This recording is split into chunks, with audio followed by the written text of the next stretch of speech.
flies over right when we're getting started. I heard the plane. Yeah. Welcome back to the Nerdrotic Podcast. My name is Gary Buechler. I am live in San Francisco, California, coming to you from nerdrotic.com, and I am with my co-host down in Hollywood, where the planes are flying over. Back from Tahoe, Jon Reed. What's up, John? How's it going? It's going good. Yeah, me too. This is a good Sunday. To quote, I believe it was Michael Burnham in this episode. What I'm feeling is complicated and strange. I actually liked this episode, so I don't know. I'm questioning reality. I'm the sane man in this episode title, I guess. I have gone mad. This is magic. Yes, it is magic. I'm not going to bury the lead. Out of the 6 episodes we've seen so far, I've liked 2. I've kind of liked 1, and I've really disliked 2. So I've been critical in all, and I'll be critical in this one too, because this is Star Trek, and I know there have been some insinuations that we are entitled. Star Trek fans are entitled. They've set the bar pretty high, and expectations are high. Star Trek fans have high expectations, and I have higher expectations when I pay for something. I think I said it even last podcast. I do so many, I get them mixed up.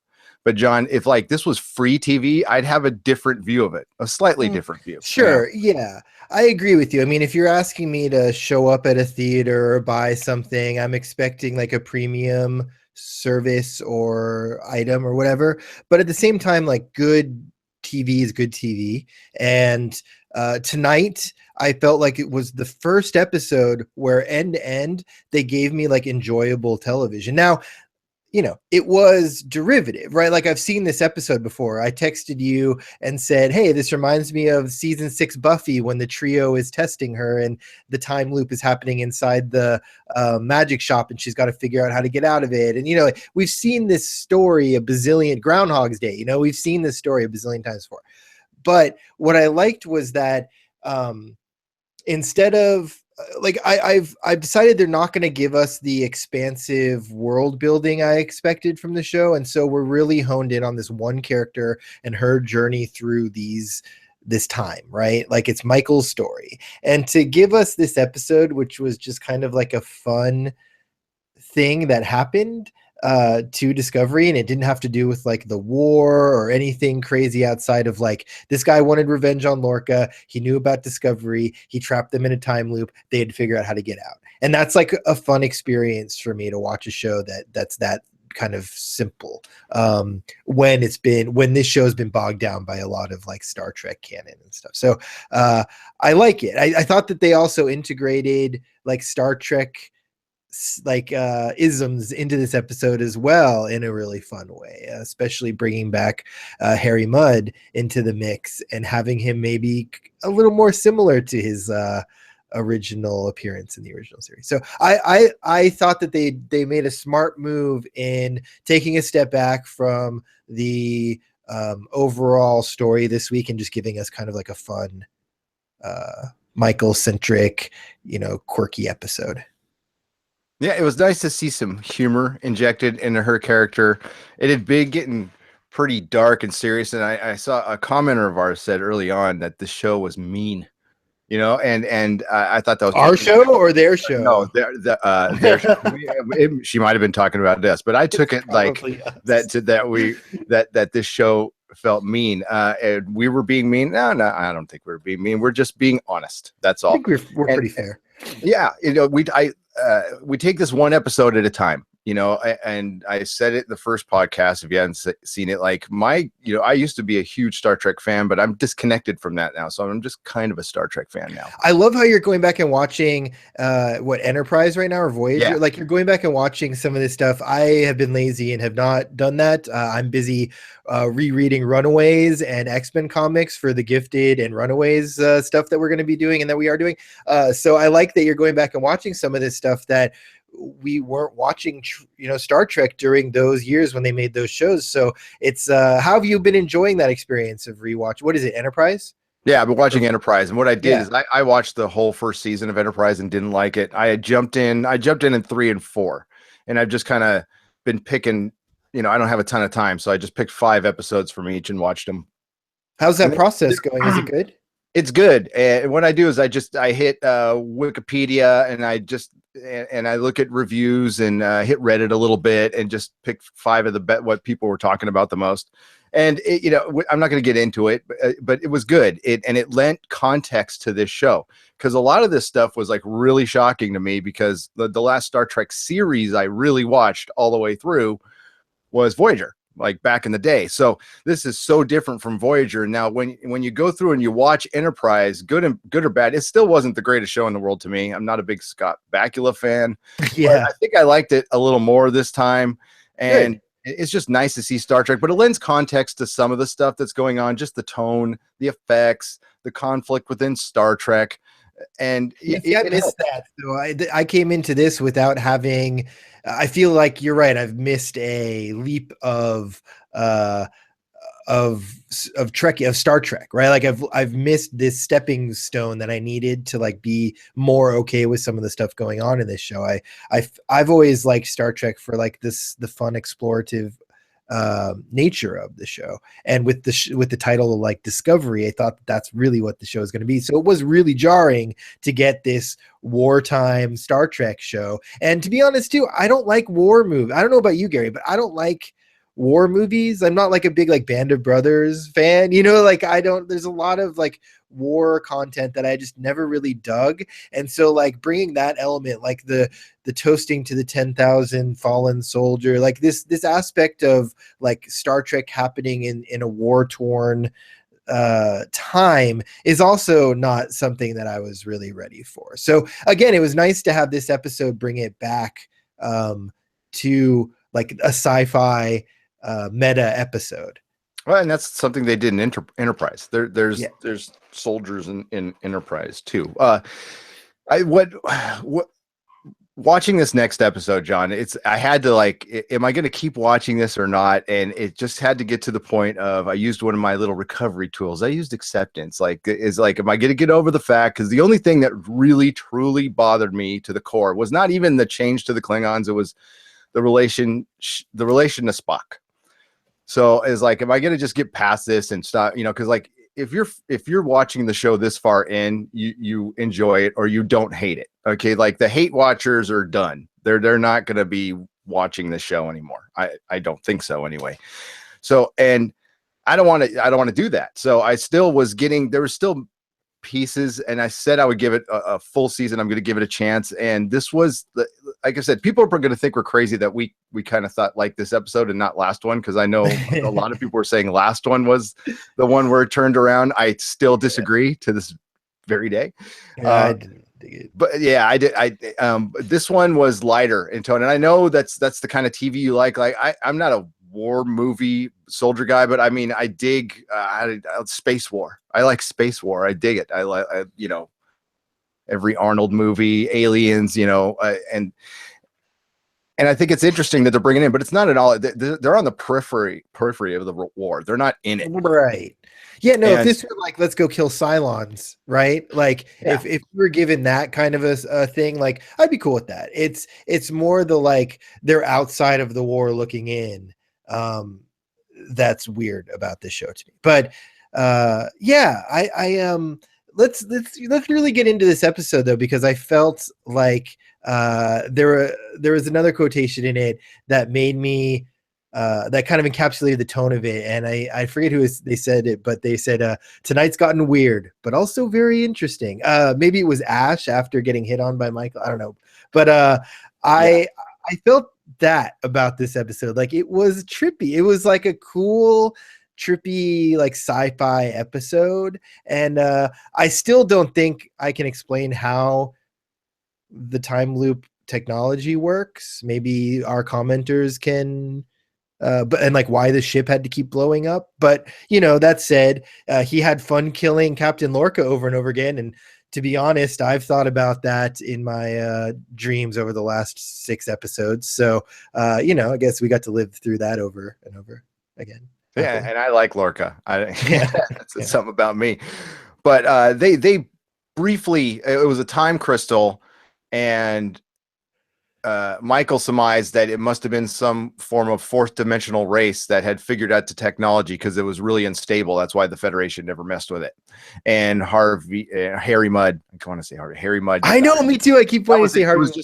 It was just in passing how she explained that. So yes, yeah, it wasn't important. What was important was the time loop, and yes. they tried to find a clever way to humanize Michael Burnham, give her a little relationship. See if they would have done this earlier with her, how she feels alienated, how she's an outcast, because they haven't, the first couple episodes she got some dirty looks, but we know the alienation with being the mutineer, but she's felt that way all along. She was on Vulcan. She felt alienated the whole time there.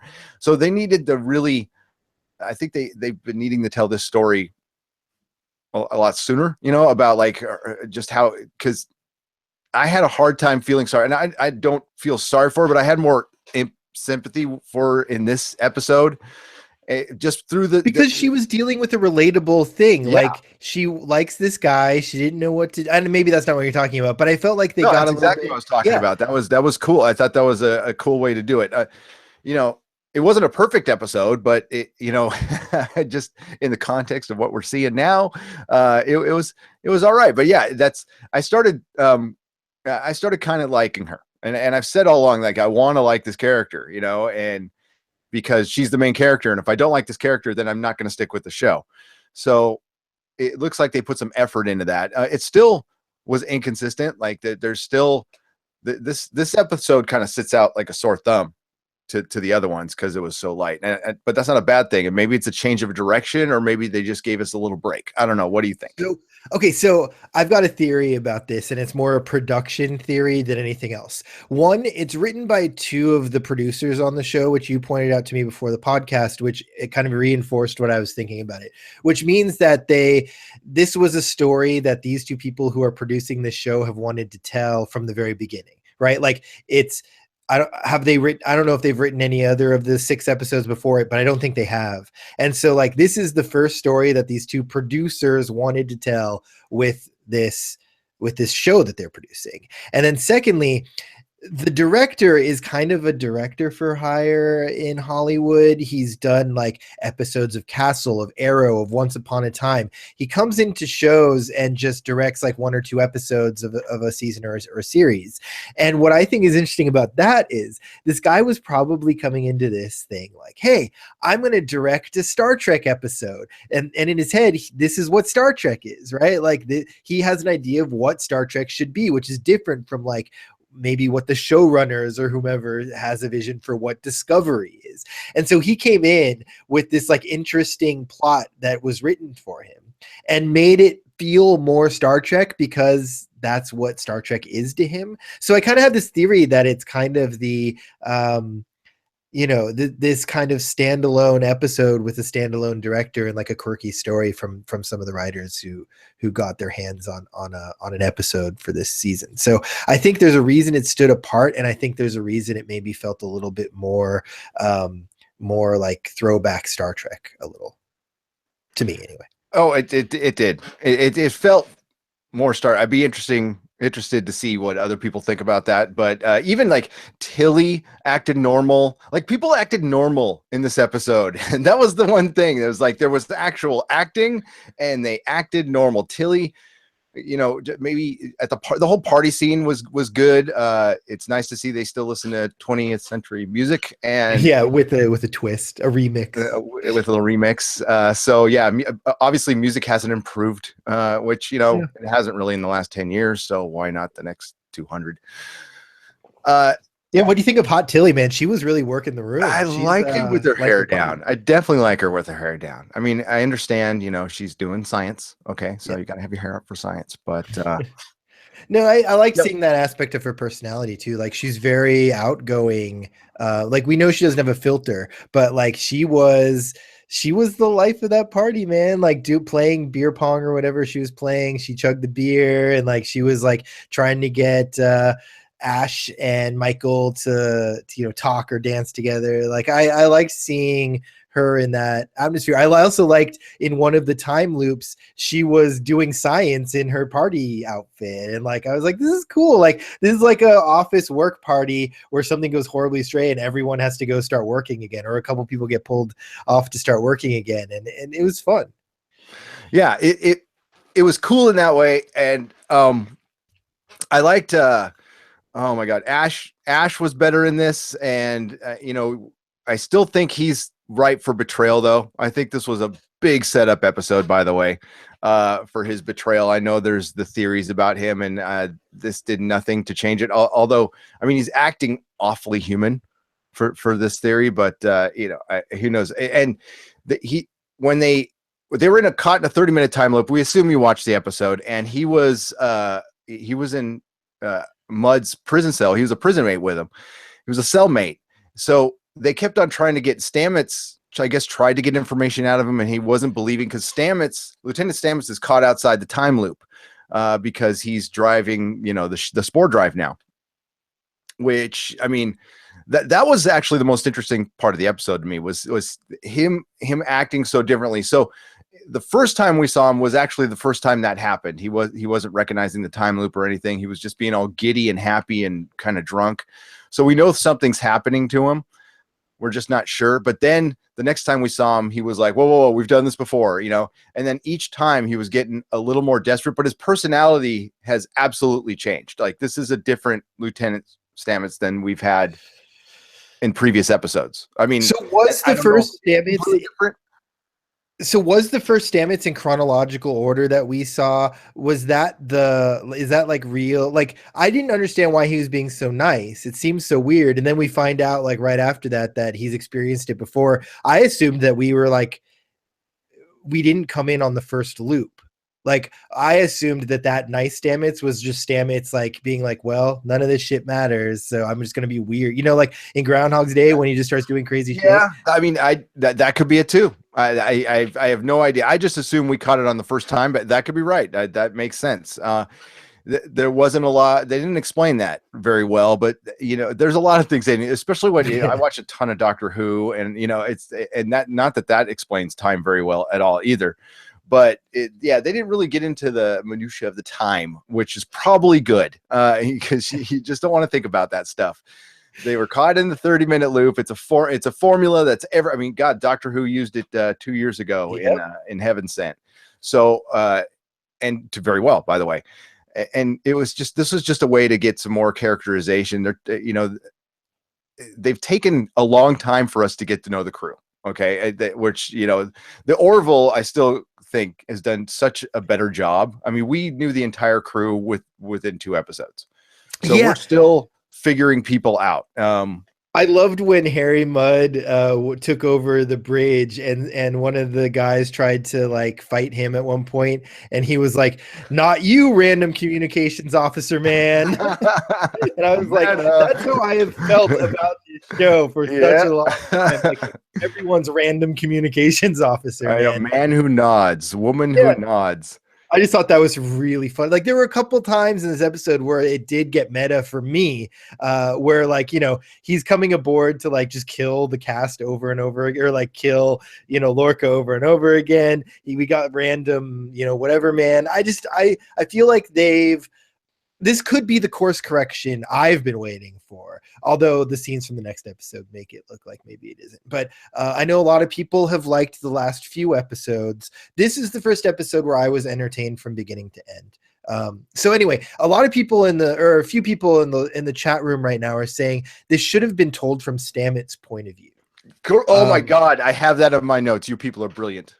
So yeah, what do you think about that? Do you think we just should have had a Stamets episode here, like Absolutely. Zeppo? I was wondering that from the beginning.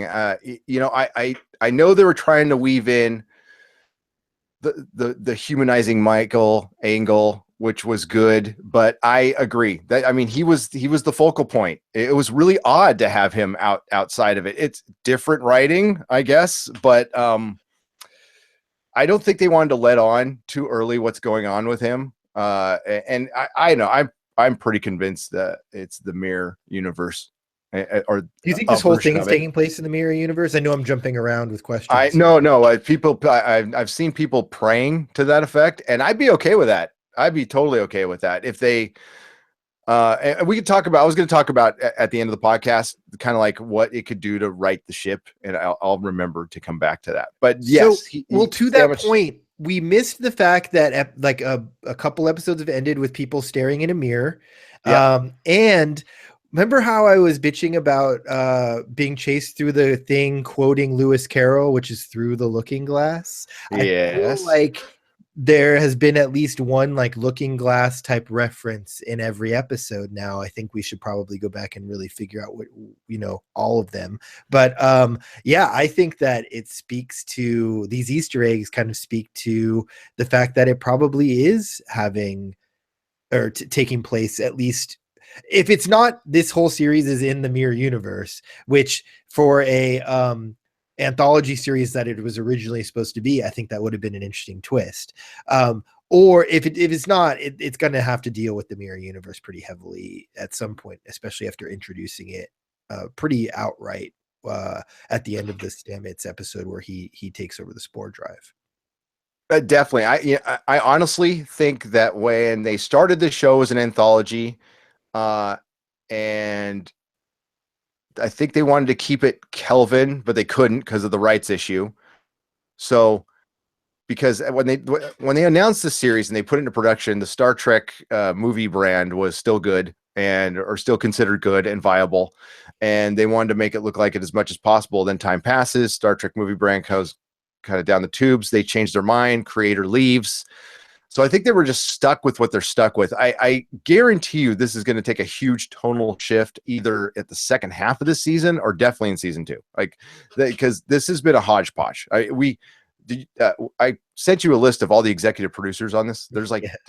I'm talking co-executive producers, and there's like 12. It's a ridiculous number, So I mean, they've had to do a lot to manage this. So for it to survive, and I guess we be remiss to mention it got renewed. Yes, and we're not surprised at all. CBS All Access put everything into this show. They had to renew it right after. So this whole time I've been saying CBS is all in on this show, and then we do a podcast, and I'm like, Gary, I think you might have been right. I think CBS may have buried this on All Access. And immediately after I say that on the podcast, they go and renew the fucking thing. So they just had to ruin my, I could have said I predicted it all along, and then I would have looked. No, it makes sense. I mean, they put everything into this digital network. They have to give it at least another go. I don't know. I think the digital network will stick around. It depends. Oh, yeah, they're not going to get the subscribers that they want. They said something in the 40 to 50 million range. Yeah. I don't think they're there. I don't think they're going to get that. This is the service that I've said this a lot, but Big Brother's a reality show for CBS that is very cheap to produce because they have a house already built. They basically just put people in that house and film it 24 hours a day, and they get 3 episodes a week out of it during the summer. So Big Brother is like the summer show that keeps CBS very, very happy, and the live feeds and a lot of the content is built on All Access is built on the service that they've distributed the live feeds through for years. So All Access isn't going anywhere. It's got a big reality audience built around it. Now they're trying to get the scripted shows and marquee content that like a Hulu or Netflix has. And there's, I don't know. Yeah. We go into the details on this on our main podcast, which is going to drop on Tuesday. I don't want to bore everybody with, we'll get back to Nerdrotic news will be dropped on Tuesday. I go way into what's happening with that. And Jon knows about this stuff. He's on the inside. He works in this stuff currently. So, kind of. I don't want to out you there. Sorry. No, a little bit. But back to for one, Stamets is a character I'm starting to like more. I definitely like Lorca because he's a bastard, but he's a tortured bastard, and I kind of like that. And there's also a lot of room for redemption. Unless, of course, he purposely sent his admiral girlfriend to go get tortured and killed. I might have to think that one later. Maybe. But I like him as a character. Anthony Rapp is good. The acting was way better this episode. Yeah. And maybe that's because they brought it back to basics. And, I know there's going to be some out there who complain that they didn't do enough of the time looping thing and they didn't get into the time thing, but I'm kind of glad they stayed away from that. I actually wanted to see more of the characters, and Rainn Wilson was better in this one too. Yes. And that is actually, he's playing Harry Mudd down compared to what he was in the original series. So, and as a character I hated in the original series, I always switch those episodes off. Mudd's Women, I think I've seen that one. I didn't see the other one. Speaking of that, I feel like this director had Lorca playing a lot more Kirkish. Like he was much more like, damn it. Like I felt like he was the butt of jokes. That's what he was. Yeah. It was just a gag of killing him over and over again. Which was funny. It didn't get old. Right. I loved that montage where it's like he just vaporized him and then he's like floating out in space, and like it was great. I actually could have gone a little further. They could have had a lot of fun with that one, I'm sure, but I bet you they just wanted to put the brakes on that one. There was still a little bit. I mean, I don't want to glow too much about. There's still a little bit of the Michael centric stuff. That's going to be a hard time. I could accept the fact that I've moved past the Spock thing. That's what I was saying earlier. I've just moved past it. Like if I couldn't move past it, then I can't watch the show. So it's whatever it is. I'm not even going to bitch about it anymore. But the just the constant focus on her, and making sure she's okay and stuff. This is, again, it's a very odd thing for a Star Trek show. And it's kind of an odd thing for an ensemble. This is still an ensemble show. So is it? That's my question. Are they going to focus on a character each season? Maybe. Yeah. Here's the thing, and stress-free K, we are going to get into the love story aspect of this episode. So yes, bear with us. That's coming up. But I know I referenced Joss Whedon a ton on these podcasts, but this is Dollhouse for me. This is an ensemble, like that was ensemble, but Eliza Dushku was by far the main character of that show. But all the characters around her were the more interesting characters. So like as the show went on, it became less about Eliza Dushku's doll and more about the ensemble, right? Which happens a lot with Joss Whedon, actually. He has like an Angel show that becomes more interesting about the characters around Angel, right? So I feel like this is kind of like Dollhouse, where they want it to be about Michael, but the real story is happening around her. It's happening with Stamets. It's happening with Suru. It's happening with Lorca. And I think eventually that balance will have to either correct itself. It'll have to get more balanced, or it'll just be a failure and go away. I don't think it can. It's going to have to. I hope it's not like Dollhouse. Wasn't Joss's best. Okay. No, definitely his worst. And I think that that's what I'm saying. Like, I think that this is Star Trek I want. And this is a good episode. It's a good episode, particularly because Ash is an interesting character. Stamets is an interesting character, and they played along on this story very, very well. They helped solve the problem. Stamets was driving the narrative, right? So even though it was about Michael in these time loops, it wasn't driven by her. And the interesting parts were how she had to interact with these other people. And speaking of the love story with Ash, well, the starting of love, and she's never been in love before. That was the secret she told Stamets. Weird secret, by the way. Like if I told you, hey, Gary, we're in a time loop. I need you to tell me something that no one else knows. That, like, why would you tell me something that would make you really mad at me for bringing up to you? Like if I went up to you and you're like, you've never pleasured a woman or something, you'd be like, fuck you, man. Bam. Like, I slept with your wife. Like, bad secret. She should, like, I figured it would be a little more tactical than that. But anyway, sorry. That's just, hey, she was under the gun, pressure. And literally. And yeah, maybe, in the Vulcan environment, maybe love is just weird. So it's because remember, she's raised Vulcan. I gotta remember that too. And yeah, it was a weird thing. It was definitely forced into the plot. But she started, the thing is, she caught on real quick. And I guess they, for a paid network to have 47-minute episodes on something you pay for. Come on, guys. Can't we get an hour? Okay. That's not on TV that you can make any episode length you want. Like what's the show right now that we've been watching Oh, sorry, no. I watch so I'm a big reality TV fan. I Yeah. watched an entire season of Australian Survivor, and the episodes are just random lengths. Like there's an hour and 20 minutes, and then like 40 minutes, and then like the episode lengths are just random. And I feel like if you're on a paid service, you might as well do that. Like they're actually trying to air this shit on TV. Like this is going to a web browser, right? Like you don't need it to anyway. It's probably some union thing. It probably really is. As far as network TV, Or if they ever want to work put it on times and TV. stuff like that. Yeah. It's got to be something stupid like that because it makes no freaking sense. But yeah, I could have actually used a couple more minutes in this episode to see how she caught on to the timeline. Now, her intelligence is high. She figured out she trusts Stamets. He told her the secret. Now, when it gets to her and Ash, they hooked up rather quickly. But I believe that, I like he's new on the ship. So he might, and he's already said up front, like the words she wanted to hear, like, I don't care about your past. I care about right now. He's almost too good to be true. He's dreamy, that Ash, let me tell you. Yes. Yeah. I'd fall for him.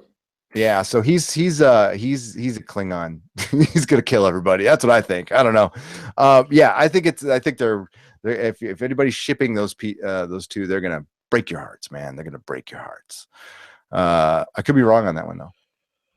Wrong every day. So I don't know. What do you think of the relationship stuff? Okay, so here's the thing. I'm not asking for it in every episode.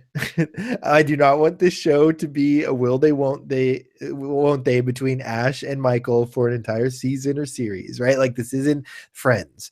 But I did appreciate that Ash coming on board has made her think about things differently because it's the first time that she's ever felt these things. It's put her in a different mindset. I like that connection helped her think creatively in the situation. Like I think they played on the relationship well, right? Like I think they did it well.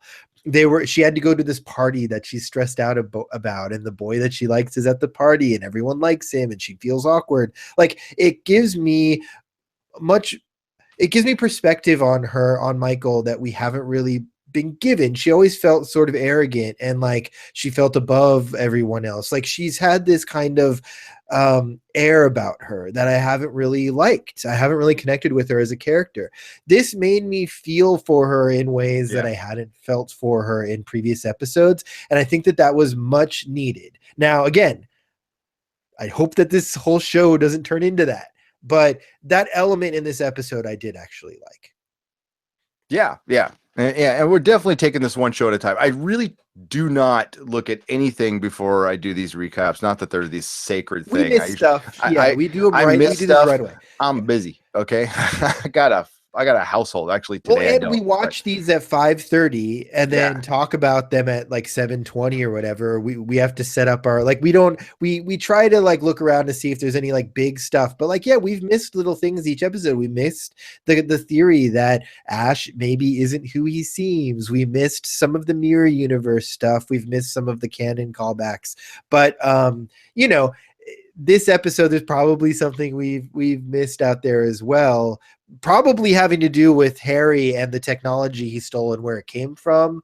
I don't know if you have any theories about that, but yeah. I think that's going to be a one-off. I really do. Fourth dimensional creatures who just figured out the time crystal. That's not very deep, but that's Star Trek sometimes. Okay. Possibly from Gallifrey. Yeah. Possibly from Gallifrey, no, but I did read a couple things before I got on tonight. It was just about the chemistry between Michael Burnham and Ash. And it was just like, and I went to Twitter, of course, the crap store knows Twitter.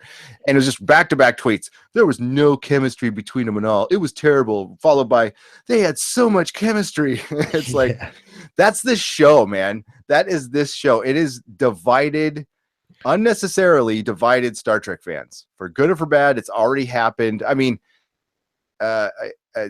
JJ did that first. I mean, that this show by no means has broken ground on dividing Star Trek fans, but it's kind of made the wedge greater, I guess. But like I said, the people who are really hating this show, they're out. they're they're out. They're not going to come back. I mean, I don't think anything they do could make them come back. And maybe that was the plan. Maybe they it's hard to make a show with 50 years. I mean, just ask the BBC and Doctor Who and what they're dealing with right now. So I just wanted to say, I mentioned the technology, the ship that we may have missed, and we actually may have Jordan and Matilda in the chat both said it's Tholian, the Tholians.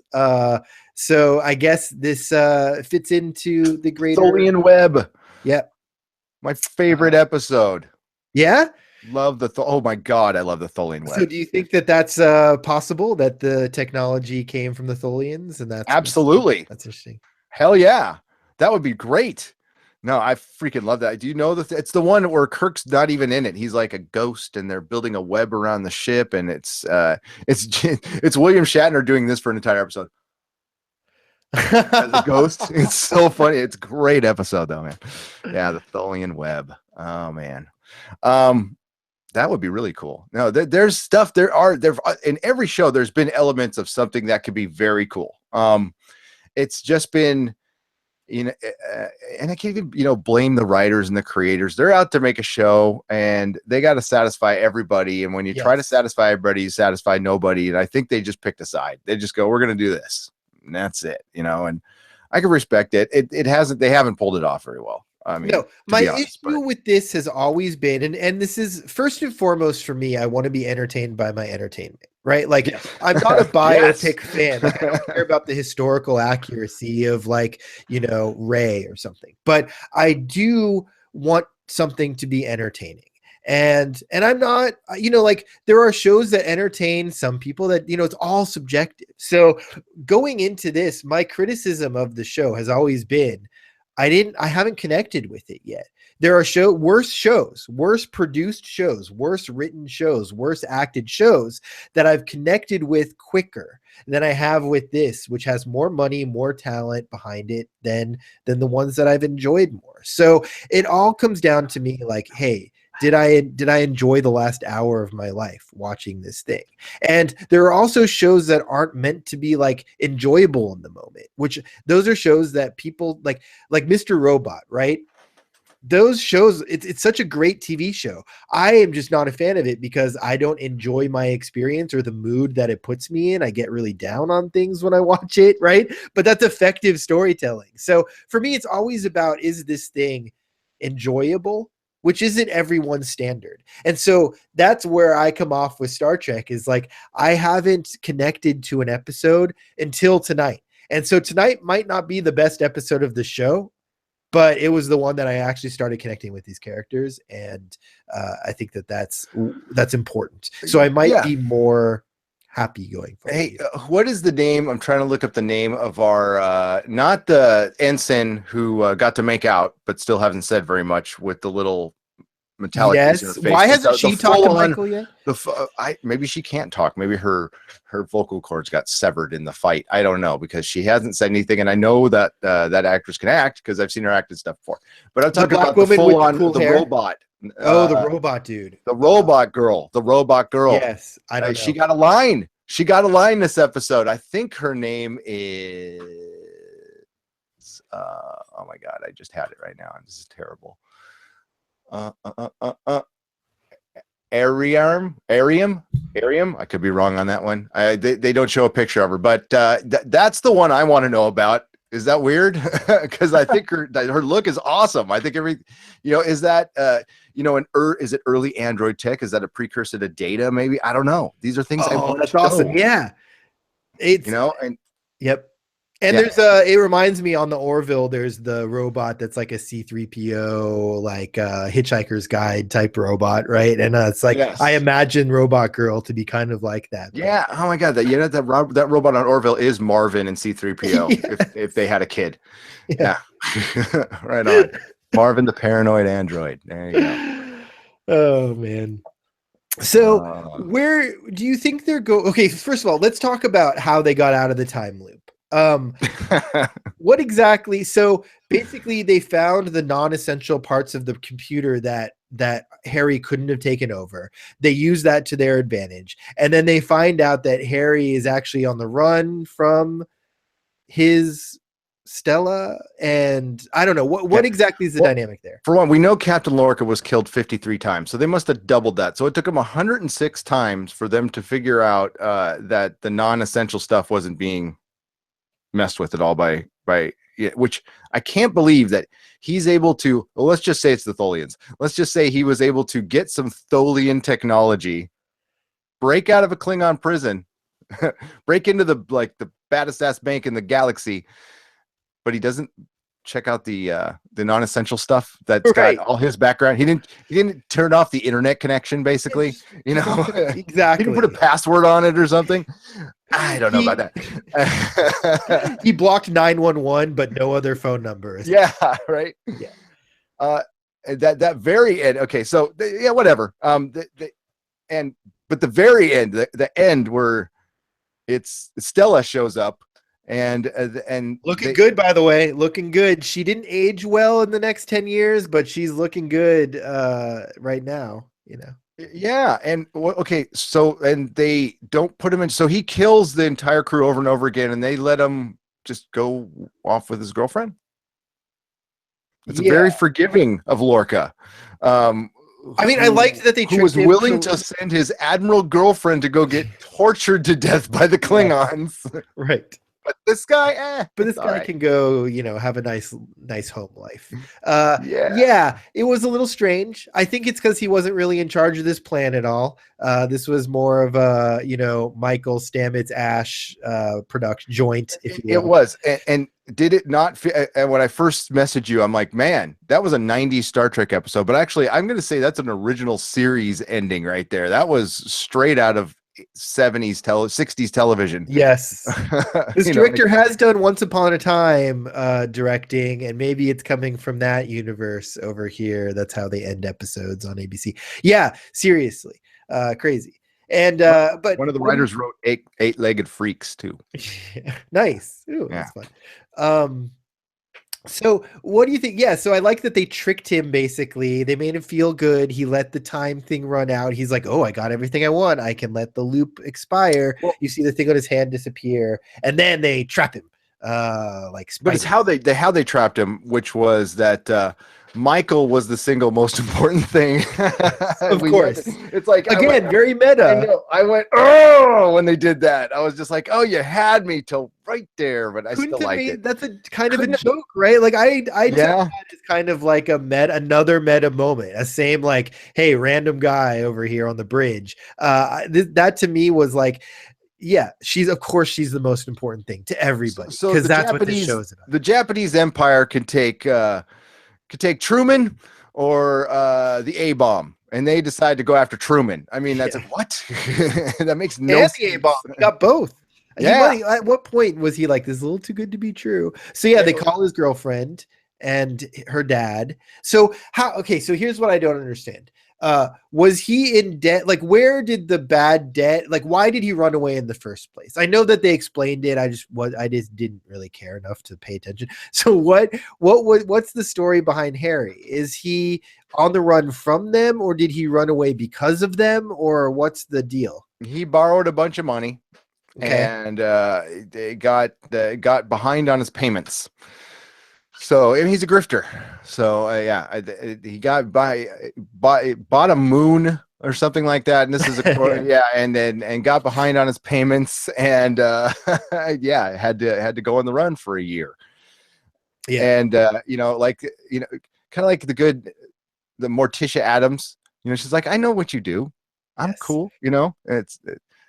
I love the relationship between Morticia and Gomez, by the way. It's the best relationship ever on television. It's like, I'll help you hide the bodies. Yeah, that was totally cool. But maybe she's a little smothering. I don't know. But she's hot though. She's cute. The barren father and like what the getup she was in. It was just, horribly cheesy, and it kind of worked for me. I don't know why. I agree. It worked for me too. But I want to point one thing out. I think there was a missed opportunity in this episode, because I thought that, I'm sure there's a lot of missed opportunities, but one of the missed opportunities, I think, is usually in the last time loop, something happens because they figure it's going to reset that somebody does that then has lasting ramifications going forward, right? So like when Ash and she actually kiss, you're like, oh, well, this is going to be the time that doesn't reset because they have to like have kissed because they thought they have nothing to lose. And then all of a sudden that's the one they figure out the problem. So now they've kissed and they have to deal with that next week. Right. Or somebody dies and they're like, well, it's going to reset. So it's okay. But then actually doesn't reset and that person's actually dead. Like, right. I feel like they miss the opportunity of having something big happen that they think they get a mulligan on, but that actually happens and they have to live with it after the episode's over. And I know that they said like, you know, they had that moment where they were like, oh, I wish I could remember, you know, I wish I could have been there for our first kiss or remember our first kiss, or yeah, exactly, stress-free kiss. Yeah, he doesn't remember the kiss, or he does, or whatever. But I feel like they missed the opportunity to have it actually have happened, and then they have to say like, oh, we actually kissed, we both remember it, it happened in this timeline, and we have to deal with that. Or somebody did Stamets just tell him everything? Yeah, I think that's what. Yeah, because he had. It's this reminds me. I don't want to get too deep into Doctor Who, but just the Flesh episode. It reminds me a lot of that. This could be a setup for something that coming down later, like using this technology. I mean, they've already kind of have it though with the Spore Drive. I mean, it's not time travel, but it's damn near time travel. So in the Flesh episode of Doctor Who, they were able to make these copies of people, and it was a whole episode surrounded about this factory that, you know, you basically had like a little pool of flesh that made a person, so they can go do some, like, you know, mining and stuff that's really dangerous, and it's like an avatar. You control and it looks like you and everything. And what it was a setup for later. They did a whole episode around that, and then they did a bunch of body switching at the end of the season, and that's what this one kind of felt like. It's like, it feels like a throwaway episode, but there was definitely some elements in here that can be used in a finale to, I don't know, switch time, mirror universe, do all kinds of, because I still think,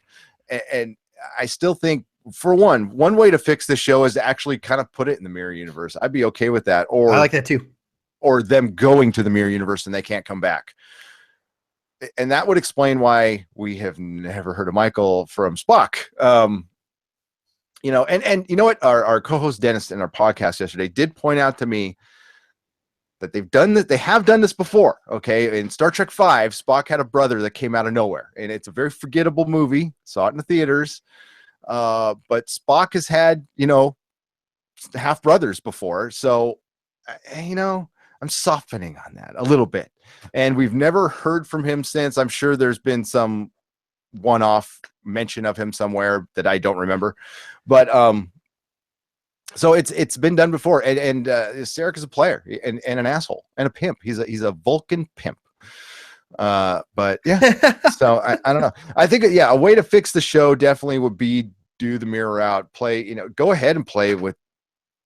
At this point, I that might actually be the one thing that could bring people back in. I don't know. Yeah. I think it's too late for some, but I think you could still have fun with that, and it would be interesting. The question I have for you, and it's still one of the other things I'm hung up on, and I kind of looked around today, and I didn't get a rock solid answer. Is why did they choose Prequel? Because I feel like they could take this crew and just put it 80 years after Next Generation, and it would have worked just fine. I don't see what the difference is. I mean, other than the Klingon War, and that was what's great about this episode is there was no Klingons in it. But yes. I think I know why. I think that originally this was supposed to be an anthology show, and I think that they wanted to have different seasons happen at different times, and they just figured they'd start at the beginning with the first one and then skip around. So I like the idea. I like the idea that this is an anthology show. This season is about Star Trek Discovery, which happens before the original series and takes place in the mirror universe. That's a great pitch. So I think that I think that that's probably why it happened. Ilya in the comments says it's probably because of all the movies and they want to keep it, you know, before all that or during that, you know, time. So I think it's interesting to think about, but it probably wasn't I don't think there's any exec out there who was like, thinking of it in that way. Maybe, but I doubt it. It's probably just because Voyager. I mean, we've got Enterprise. It's not like we haven't done prequels before. So Right. why are they so freaking stuck on it? There's got to be a reason, and it's got to be monetary. Period. You think so? Absolutely. That's how everything is motivated with franchises and stuff. I wish it was a different answer, but I again, I'll refer back to that Midnight Edge video where they talk about the Viacom CBS split. Now there's two separate Star Trek properties out there that's going to muck everything up forever. Yeah. And like Paramount wants to continue. They want to do stuff too. You know, so yeah, and that's going to be interesting, and it's got to be different. So maybe they were both racing to reset the timeline so they could be the first ones. I don't know. But it's got to be money that motivates it. Yep. Sorry, I'm so jaded in life. So for all you guys out there, we don't just cover Star Trek. We also cover Stranger Things. We just covered the premiere. We're going to talk about the series as a whole in a little bit. We're also covering The Gifted tomorrow, Mr. Robot later in the week. And we are dropping our Nerdrotic news show with Gary and Dennis on Tuesday this week after The Gifted on Monday. What did you guys talk about this week in the news show?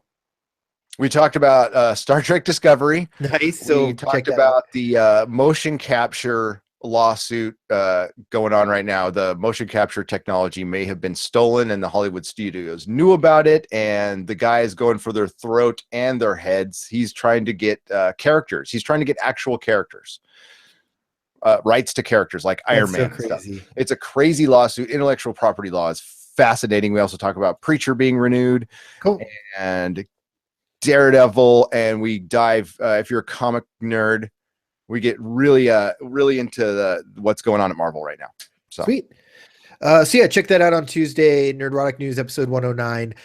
Like us on Facebook, facebook.com/Nerdrotic Podcast. You can subscribe to us on YouTube. Just go to the Nerdrotic channel, hit subscribe. You can also listen to us in audio only through the iTunes podcast app and on SoundCloud. It's the Nerdrotic Podcast there. And head over to nerdrotic.com. We've added the schedule for all of our live shows on our website at nerdrotic.com. So check that out. In addition, we aggregate all of our content there. So you'll be able to search everything that we do. And yeah, we're going to talk about Axanar at some point, and Runaways is starting on November 21st. And we also have Thor Ragnarok. I think it comes out this weekend, right? So that'll be fun to talk about.